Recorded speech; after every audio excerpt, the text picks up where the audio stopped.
এবার স্বাভাবিক সময়ের চেয়ে অন্তত 2.5 গুণ দামে বিকল্প উৎস থেকে এলএনজি কেনার উদ্যোগ নিয়েছে সরকার। অর্থাৎ 600 কোটি টাকার প্রতি কার্গো তরল গ্যাস কিনতে হচ্ছে 1,500 কোটিতে। আপৎকালীন সংকট সামাল দিতে বাধ্য হয়ে এমন সিদ্ধান্ত নিচ্ছে জ্বালানি বিভাগ। যদিও এখনই এই দর ভোক্তার কাঁধে চাপাতে চায় না তারা। বিশেষজ্ঞরা বলছেন, কঠিন এই সময়ে শুল্ক ছাড়ের পাশাপাশি খানিকটা ভর্তুকি দিয়ে হলেও পরিস্থিতি সামাল দিতে হবে। আরও জানাচ্ছেন রাকিব হোসেন। দেশে সরবরাহকৃত গ্যাসের 1/3 আসে বিদেশ থেকে এলএনজি আকারে। মূলত দীর্ঘমেয়াদী চুক্তির আওতায় ওমান ও কাতার যোগান দিয়ে থাকে ওইসব গ্যাসের সিংহভাগ। কিন্তু যুদ্ধের কারণে দেশ দুটির উৎপাদন বন্ধ ও হরমুজ প্রণালী দিয়ে জাহাজ চলাচল না করায় সংকটে পড়েছে বাংলাদেশ। ফলে আটকে আছে শিডিউল মতো জ্বালানি পণ্য আসা। এমন অবস্থায় চাহিদা মেটাতে বিভিন্ন বিকল্প উৎসের অনুসন্ধানে বাংলাদেশ। পেট্রোবাংলার তথ্যমতে স্বাভাবিক সময়ে $10 থেকে $12 প্রতি ইউনিট দাম ধরে এক কার্গো আমদানিতে ব্যয় হতো $550 থেকে $600 কোটি টাকা। কিন্তু স্পট মার্কেটেই সেই দাম উঠেছে $28 পর্যন্ত। তার উপর জাহাজ ভাড়া বেড়েছে উল্লেখযোগ্য হারে। বাড়তি নেওয়া হচ্ছে নিরাপত্তা জামানত। ফলে সব মিলিয়ে এখন এক কার্গোর জন্য গুনতে হচ্ছে 1,500 কোটি টাকা পর্যন্ত। অর্থাৎ দাম উঠেছে 2.5 গুণে।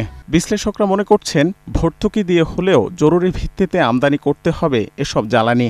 যদি আমরা ভর্তুকি বাড়াই তাহলে হচ্ছে সিটিজেন যারা, কনজিউমার যারা আছে তাদের উপর চাপ পড়বে না। আর ভর্তুকি আমরা সব সময় এতটা আমরা দিতেও পারবো না। আপাতত হয়তো নতুন সরকার তারা চাচ্ছে না জনগণের উপর খুব একটা প্রেশার ক্রিয়েট করুক। সো তারা হয়তো বা রিজার্ভ থেকে এসে কোনোভাবে সমন্বয় করার চিন্তা করছে। বা ওয়ার্ল্ড ব্যাংক থেকে আমরা বাজেটারি সাপোর্ট আরও কত পেতে পারি, বা ইসলামী ব্যাংক থেকে লোন নিয়ে আমরা এই জ্বালানি আমদানিটা কিভাবে করতে পারি, এগুলো নিয়ে কিন্তু চিন্তাভাবনা করতে হবে। সেকেন্ড হলো যে এটা যাতে ভোক্তা এবং সাধারণ মানুষের উপরে যাতে এটা পাসনটা যতটুকু কম করা যায়, সেটা কিভাবে করা সেদিকটাতেও তাদের একটা প্ল্যান থাকা উচিত বলে আমার মনে হয়। শুধু গ্যাস নয়, জ্বালানি তেলের ক্ষেত্রেও বড় চ্যালেঞ্জে পড়েছে বাংলাদেশ। কেননা সেখানেও দাম বাড়ছে প্রতিনিয়ত। সাধারণত বিশ্ববাজারে প্রতি ব্যারেল ক্রুড তেলের দাম $85 মধ্যে থাকলে তা স্বস্তিকর হয় বিপিসির জন্য। কিন্তু সেটি এখন ওঠানামা করছে 100-র ওপরে। তার উপর নিয়মিত পাওয়া নিয়ে দেখা দিয়েছে আশঙ্কা। এমন অবস্থায় তেলের বিকল্প বাজার অনুসন্ধানে কাজ করছে সরকার। যে ধারাবাহিকতায় চাওয়া হয়েছে ভারত ও চীনের সহায়তাও। এনার্জি যে ক্রাইসিসটা আছে এটাকে ট্যাকেল করার জন্য সরকার চীন, ইন্ডিয়া থেকেও ডিজেল আসার একটা প্রক্রিয়া চলছে এবং আমেরিকা থেকেও সহযোগিতা চাওয়া হচ্ছে। আমি মনে করি এই স্ট্র্যাটেজিটাই হচ্ছে ভেরি গুড স্ট্র্যাটেজি এবং এটা কার্যকর হবে। যদি এখন তাৎক্ষণিকভাবে মূল্য দিয়ে করতে হয় তাহলে এক ধরনের চাপ, আর যদি আমরা একটা মোটামুটিভাবে মধ্যমেয়াদী একটা ঋণের মাধ্যমে এটা করতে পারি তাহলে সেটা আরেক রকম। সো এইসব বিষয়গুলো তাদের সাথে আমরা আলোচনা করতে পারি যাতে আমাদের রিজার্ভের উপরে খুব বেশি চাপ এটা সৃষ্টি না করে। বর্তমানে এলএনজি আমদানিতে শুল্ক রয়েছে 22% আর জ্বালানি তেলে 34% পর্যন্ত। রাকিব হোসেন, 71, ঢাকা। এদিকে প্রতি ইউনিট $21.5 দরে 1 ও $21.25 দরে আরও 2 কার্গো এলএনজি কেনার অনুমোদন দিয়েছে ক্রয় সংক্রান্ত মন্ত্রিসভা কমিটি। সচিবালয়ের অর্থমন্ত্রী আমির খসরু মাহমুদ চৌধুরীর সভাপতিত্বে এই অনুমোদন দেওয়া হয়। তথ্য অনুযায়ী ব্রিটিশ প্রতিষ্ঠান টোটাল এনার্জিস $21.58 দরে 1 কার্গো এলএনজি সরবরাহ করবে। অন্যদিকে কোরীয় প্রতিষ্ঠান পোস্কো $20.76 দরে সরবরাহ করবে আরও 2 কার্গো। এতে সব মিলিয়ে ব্যয় 2,654 কোটি টাকা, যা স্বাভাবিক সময়ের দরের চেয়ে প্রায় দ্বিগুণ। আগামী 5 থেকে 13 এপ্রিলের মধ্যে ওই 3 কার্গো এলএনজি সরবরাহের কথা রয়েছে। জ্বালানি সরবরাহ বৃদ্ধিতে বিপিসির নির্দেশনার পরও কমছে না ভোগান্তি। ফিলিং স্টেশনগুলোতে প্রতিদিনই বাড়ছে যানবাহনের চাপ। পরিস্থিতির উন্নয়নের সব পর্যায়ে 10% সরবরাহ বৃদ্ধির নির্দেশ দিয়েছে বিপিসি। অর্থাৎ রেশনিংয়ের হার 25 থেকে 15% নামিয়ে আনা হয়েছে। একই সঙ্গে ডিপো থেকে ফিলিং স্টেশনগুলোতে পর্যাপ্ত জ্বালানি তেল সরবরাহের নির্দেশনা দিয়েছে সংস্থাটি। কিন্তু বাস্তবে সেই প্রভাব দেখা যায়নি ঢাকায়। রাজধানীর বহু পাম্পে সরবরাহ বন্ধ ছিল আজও। অনাকাঙ্ক্ষিত পরিস্থিতি মোকাবেলায় ফিলিং স্টেশনে চোখে পড়েছে পুলিশি কার্যক্রম। আপৎকালীন পরিস্থিতি বিবেচনায় ভারতকে ডিজেলের সরবরাহ বাড়ানোর অনুরোধ করেছে বাংলাদেশ। তবে কি পরিমাণ বাড়ানো হবে তা চূড়ান্ত হয়নি বলে জানিয়েছেন বিদ্যুৎ ও জ্বালানি মন্ত্রী ইকবাল আহসান মাহমুদ টুকু। এদিকে ভারতীয় হাইকমিশনার প্রণয় ভার্মা বলেছেন যে বাংলাদেশের অনুরোধ তার দেশকে জানিয়েছেন তিনি। শারমিন নীরা জানাচ্ছেন বিস্তারিত। দেশে গড়ে প্রতিদিন ডিজেলের চাহিদা প্রায় 12,000 টন। সেই হিসেবে মাসে চাহিদা 3.5 লাখ টনের বেশি। যদিও মধ্যপ্রাচ্যের যুদ্ধে জ্বালানি সংকটে এর বিকল্প উৎস খুঁজছে বাংলাদেশ। এরই অংশ হিসেবে ভারত ও চীন থেকে জ্বালানি আনার চেষ্টার উদ্যোগ নিয়েছে সরকার। ভারত প্রতি মাসে পাইপলাইনে 15,000 টন ডিজেল দেবে। তবে আপৎকালীন পরিস্থিতি বিবেচনায় এর পরিমাণ আরও বাড়ানোর দাবি জানিয়েছে বাংলাদেশ। বুধবার সচিবালয়ে দেশটির হাইকমিশনারের সাথে বৈঠক শেষে এই আবেদনের বিষয়টি জানান বিদ্যুৎ ও জ্বালানি মন্ত্রী। একটা পাইপলাইন আছে, আমাদের সাথে একটা এগ্রিমেন্ট আছে, সেটা আমরা বলছি যে আদৌ তেল বাড়ানোর জন্য তেল বাড়াই দিতে বলছি। এখন কি বাড়ে তারপরে বুঝবো যে কি করতে পারছে।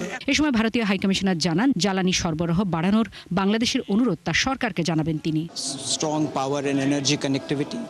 আমাদের দুদেশের শক্তিশালী পাওয়ার এনার্জির কানেক্টিভিটি রয়েছে। কিভাবে এটা আরো শক্তিশালী করা যায় সেই বিষয়ে আলোচনা করছি। আজ একটা ফর্মাল রিকোয়েস্ট পেয়েছি কিভাবে এই সহযোগিতা আরো বাড়ানো যায়।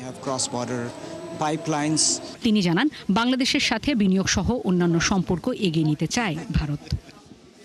শারমিন মীরা, 71, ঢাকা। মধ্যপ্রাচ্য থেকে আসা বেশ কয়েকটি জাহাজ থেকে তেল খালাস শুরু করেছে চট্টগ্রাম বন্দর কর্তৃপক্ষ। একযোগে 60,000 metric ton diesel, 41,000 metric ton LPG এবং 2,47,000 মেট্রিক টন এলএনজি সহ অন্যান্য জ্বালানি খালাস চলছে। এতে আশা করা হচ্ছে যে দ্রুতই জ্বালানি তেল নিয়ে অস্থিরতা খানিকটা কেটে যাবে। এই খালাস প্রক্রিয়া নির্বিঘ্ন করতে নৌবাহিনী ও কোস্টগার্ডের সহায়তা চেয়েছে বন্দর কর্তৃপক্ষ। বিস্তারিত জানাচ্ছেন সাইফুল ইসলাম শিল্পী।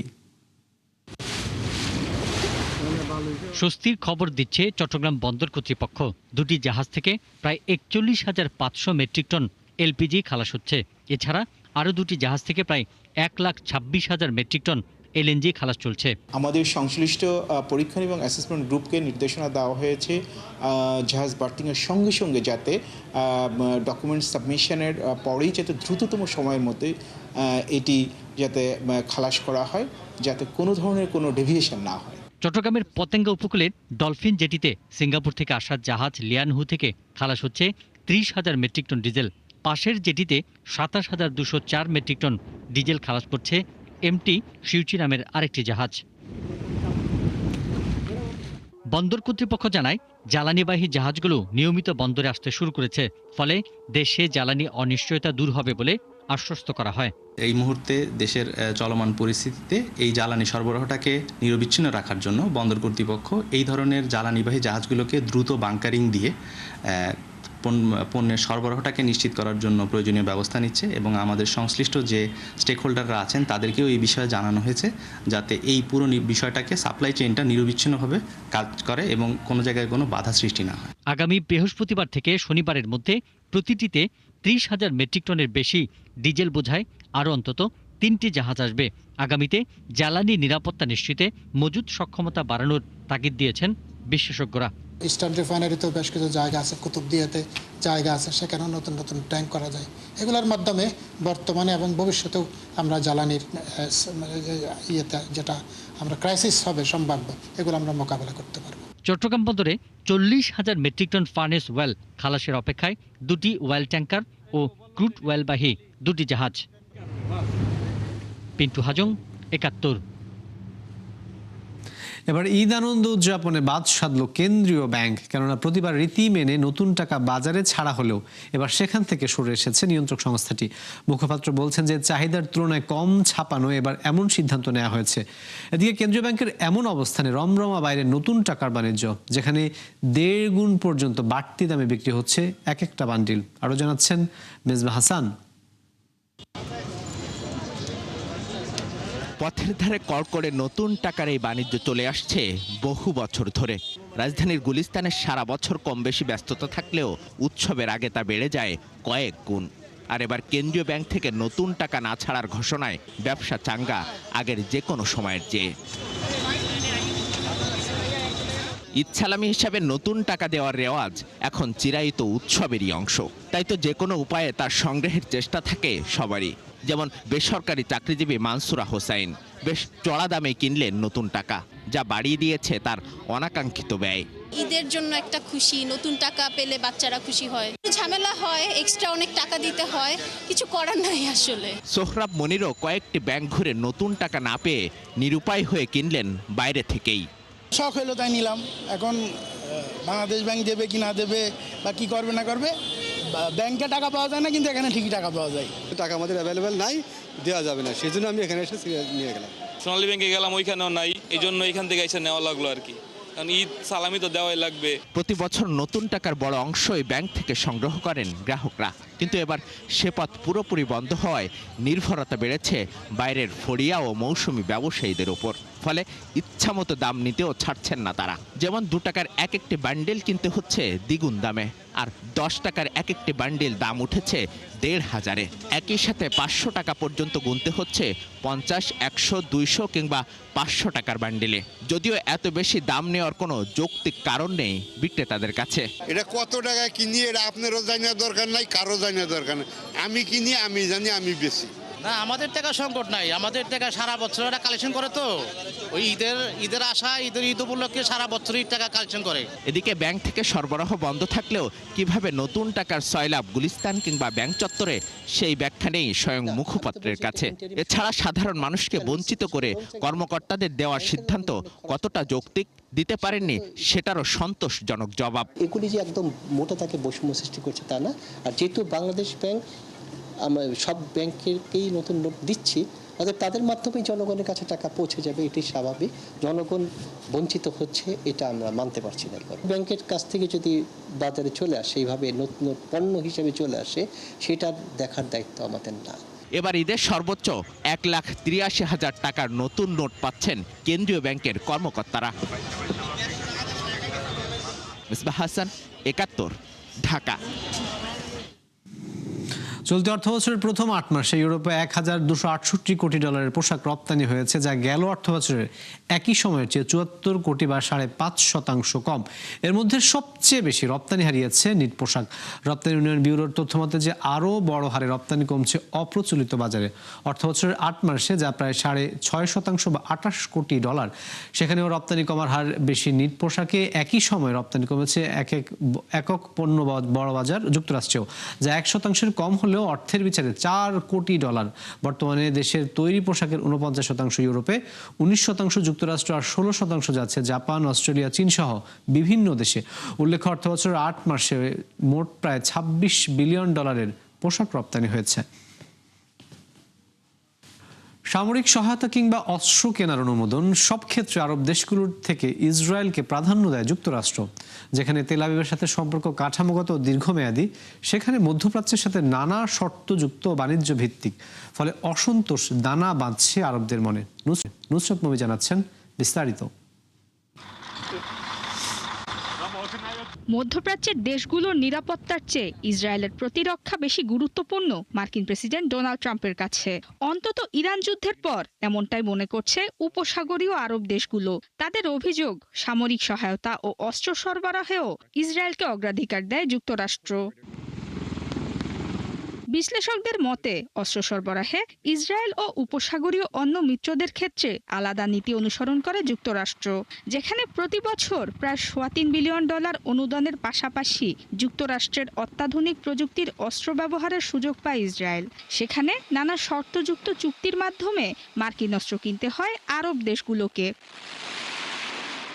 তথ্য বলছে 2023-এ গাজার যুদ্ধ শুরুর পর ইসরায়েলকে প্রায় $21 বিলিয়ন সহায়তা দেয় যুক্তরাষ্ট্র। সম্প্রতি জরুরি ক্ষমতা ব্যবহার করে প্রায় $151 মিলিয়ন অস্ত্র বিক্রির অনুমোদন দিয়েছে ট্রাম্প প্রশাসন। এসব অস্ত্রের মধ্যে রয়েছে F-15, F-16 এবং F-35 স্টেলথ যুদ্ধবিমান। অথচ গত 2 বছরে আরব দেশগুলো যুক্তরাষ্ট্র থেকে $200 বিলিয়ন অস্ত্র কিনলেও পায়নি F-35 স্টেলথ যুদ্ধবিমান কেনার অনুমোদন। এদিকে মধ্যপ্রাচ্যের নিরাপত্তা ও অর্থনীতির কথা বিবেচনায় ট্রাম্পকে ইরানের সাথে উত্তেজনা কমানোর অনুরোধ করেছিলেন বেশ কয়েকজন জিসিসি নেতা। অথচ উপসাগরীয় মিত্রদের সাথে আলোচনা উপেক্ষা করে ইসরায়েলের সাথে যৌথভাবে ইরানে হামলা করে যুক্তরাষ্ট্র। ফলে মার্কিন সামরিক ঘাঁটি থাকায় ইরানের পাল্টা হামলার আওতায় পড়ে উপসাগরীয় দেশগুলো। এতে গুরুত্বপূর্ণ স্থাপনা ধ্বংসের পাশাপাশি অর্থনৈতিক বিপর্যয়ের মুখে পড়ে বেশ কয়েকটি দেশ। যুক্তরাষ্ট্রের মিত্ররা মনে করছে যুদ্ধের ঝুঁকি সম্পর্কে জানা সত্ত্বেও ইরানে হামলা চালান ট্রাম্প। এতে স্বার্থ উপেক্ষিত হয়েছে আরব দেশগুলোর। ফলে যুক্তরাষ্ট্রে নিজেদের বিশাল বিনিয়োগ নিয়ে দ্বিধান্বিত তারা। নুসরাত মৌমি, ৭১। দর্শক, এই ছিল ৭১ বিজনেসের এখনকার আয়োজন। সরাসরি সংবাদ অনুষ্ঠান দেখতে চোখ রাখুন ৭১ ফেসবুক পেজ এবং সাবস্ক্রাইব করুন ৭১ ইউটিউব চ্যানেল। থাকুন ৭১ সাথেই।